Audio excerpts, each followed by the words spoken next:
Il était une fois dans une cité d'or.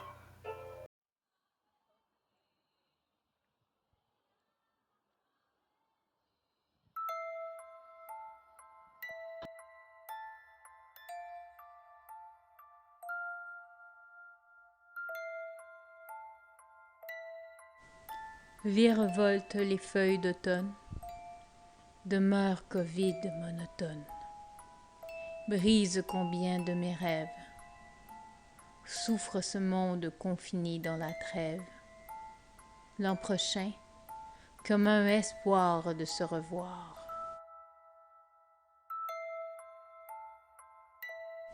Mùa thu lá bay, cô Vi còn đây rồi.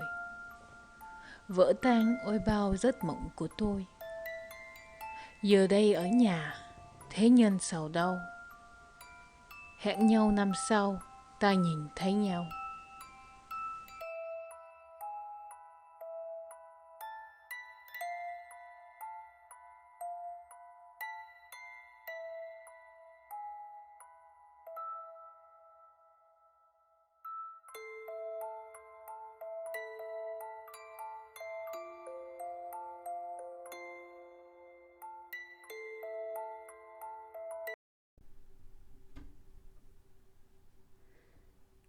Dans cette fourmilière choyée par l'eau, chaque âme est une ville, chaque visage est un rêve, chaque sourire est un pont. À travers toutes les impostures d'amour de l'hiver et les câlins mouillés de l'été. Des 4 points cardinaux du monde, des valises, des pantoufles débarquent à pied, par bateau et par avion, au port de chez nous pour apporter un peu de leur danse. Pour apporter un peu de leur cœur à cette fourmilière de terre et d'eau, ensoleillée de forêt.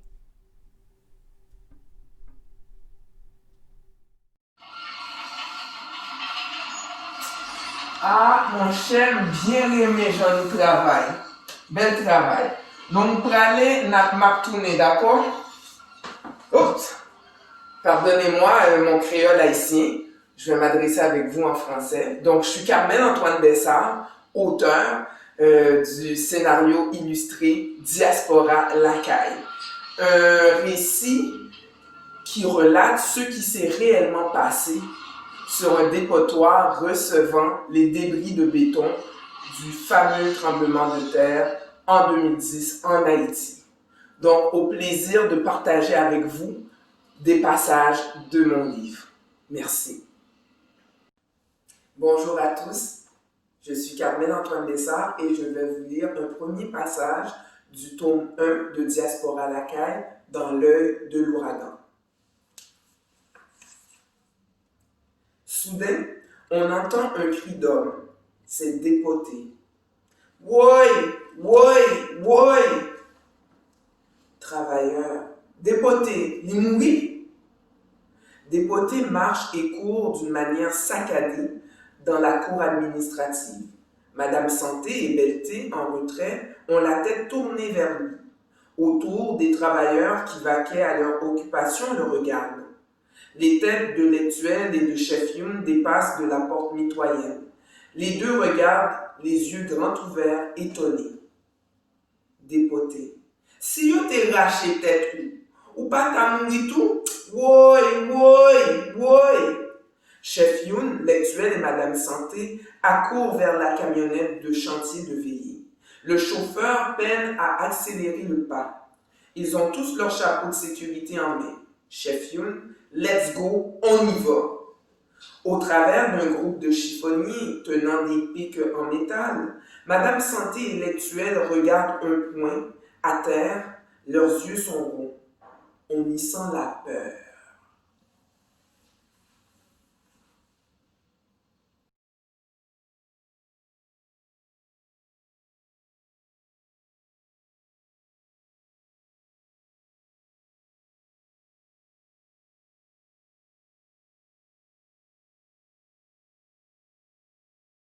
Je suis très heureuse d'être parmi les autrices participantes au Salon du Livre de Montréal de 2020.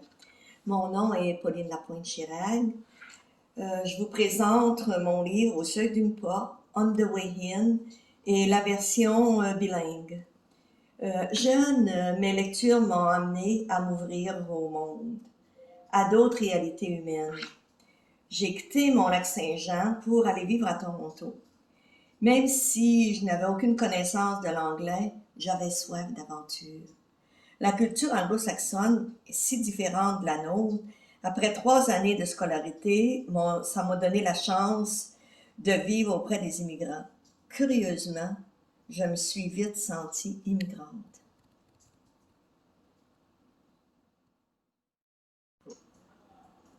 Revoir sa vie, c'est vivre une expérience unique. C'est un peu comme lorsqu'on est au volant d'un automobile. On doit regarder devant soi tout en portant un regard au rétroviseur, ce qui peut représenter son passé. Lorsque le temps est brumeux, c'est sécurisant d'être derrière un camion. Mais lorsque la visibilité est claire, ce camion peut nous empêcher d'avancer et devenir même un obstacle. Il faut alors envisager un plan B.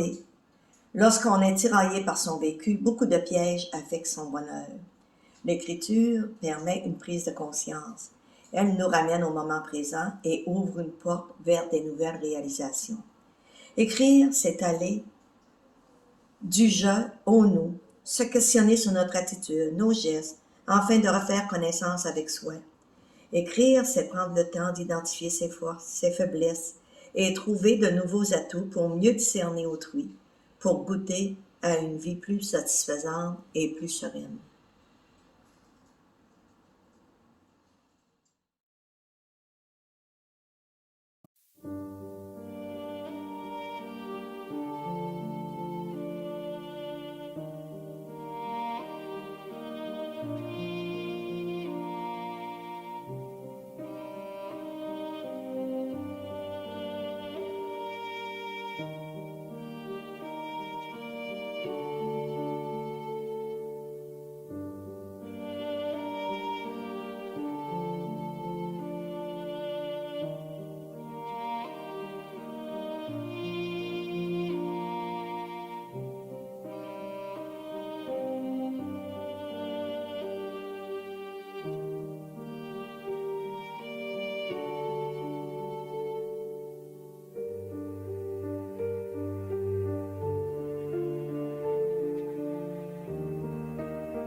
Bonjour, je suis Jerry Alexandre. Je suis auteur, dramaturge, poète et aussi un compositeur et choriste, slammer. Bon, je suis né en Haïti. Je suis venu au Canada à l'âge de 15 ans.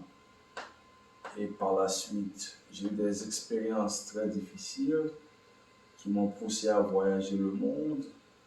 Et par la suite, à travers de mes voyages, j'ai découvert l'écriture. Alors, à l'âge de 22 ans, pendant que je cherchais mon chemin, c'est là que j'ai découvert ma plume.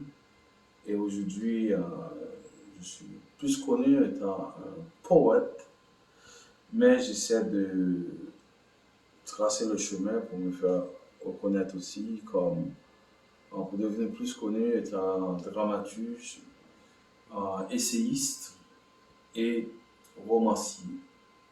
Je suis en transition comme écrivain. Les écrivains, comme on est des créateurs, les créateurs sont toujours en transition.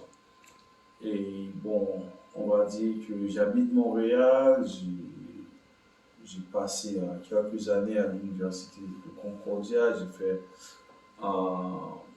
j'ai étudié en sciences sociales au collège d'Orson. Alors Montréal, c'est tellement éclectique et pour sa diversité, Montréal a gagné mon attention et aussi, je pense que je suis tombé dans un amour fou.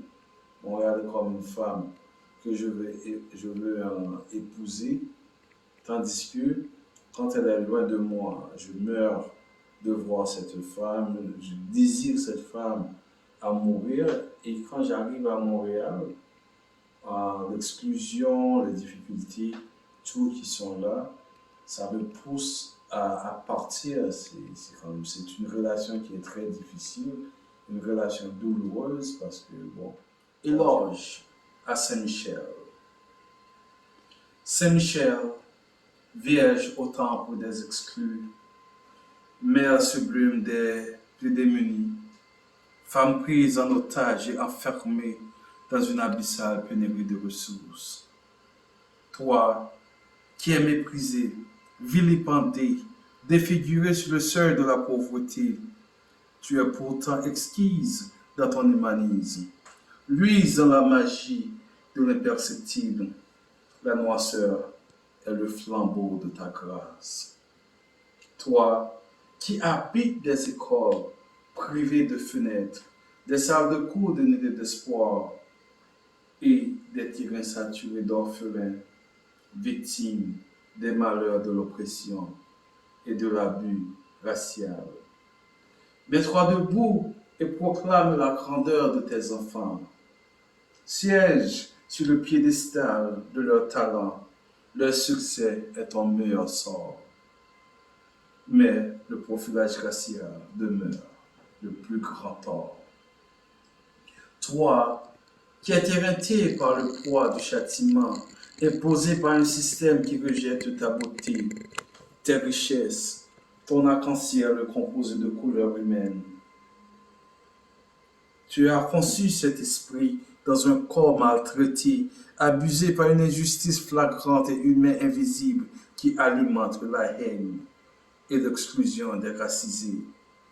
Lève-toi pour contempler toute la splendeur du génie, des artistes, des artisans du bien-être, des penseurs inouïs, rêvent de donner une autre vie aux sans-vie. Permets-leur de bâtir un jardin de savants et de bâtisseurs de chefs-d'œuvre charnels. L'impossible n'a jamais fleuri sur tes arbres. Extase de toute une génération, icône du mystère de l'humanité, tu es inexplicablement adorable et loyal à son essor et son épanouissement. Pourtant, la prospérité a renié ton nom parmi ses fanatiques. Elle cultive une hypocrisie qui accompagne la jalousie sur le trône d'un pouvoir de la malfaisance infondée. Québec veut se croire écarté de tes héritiers. Du moins, tu lui donnes avec joie des merveilles venant sans aucune exception. Parle-nous de cette voix qui traduit si bien la douleur des mères, la peur des pères et l'inquiétude des jeunes. Toi, abandonné par les grands au détriment des petits, cette matrice si méconnue au sein de la société, de ta réalité renaît l'inimaginable qui rayonne dans le monde. La diversité n'est ni une faiblesse, ni un défaut. Hélas, tu ne mérites aucunement d'être effacé et enterré perpétuellement sous des préjugés. Tu laisses tant de place à l'imaginaire que pupule des monuments littéraires comme héritage à l'infini.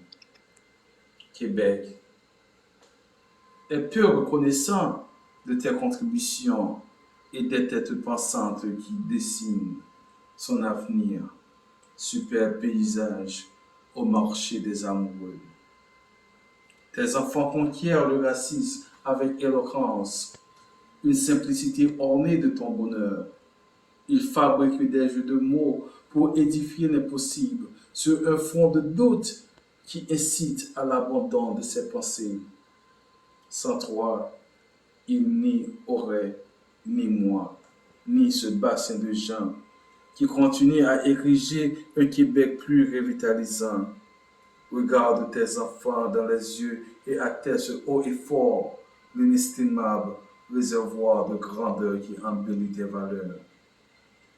Tes rues, les boulevards qui traversent les horizons, le cycle du soleil qui éparte la lune même dans son lustre, ton parfum doux, agrémenté de saveurs, d'arômes et de bonté.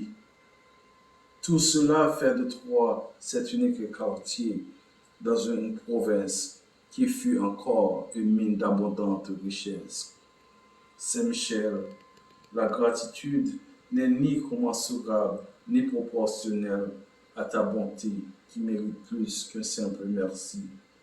Oh, Mère inoubliable, reçois ce cœur en cadeau. Ne cesse jamais d'éclairer les pas de tes enfants de ta lueur. Ton sol, à profusion, produit des diamants qui brillent et éblouissent même la profondeur de l'inconnu.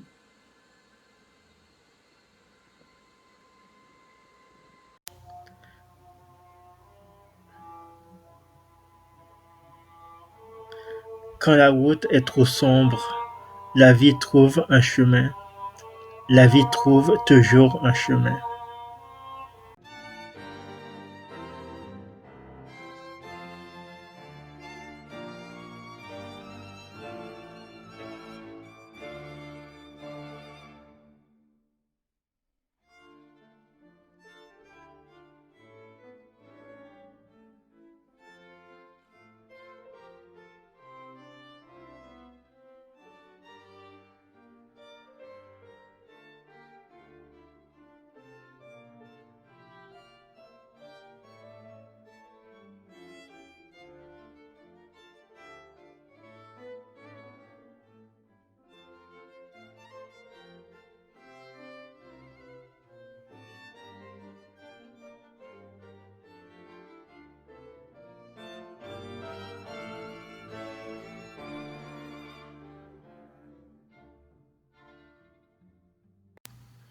Habillée de soleil d'or, la vie chassa la malédiction qui cachait tous les sourires du monde.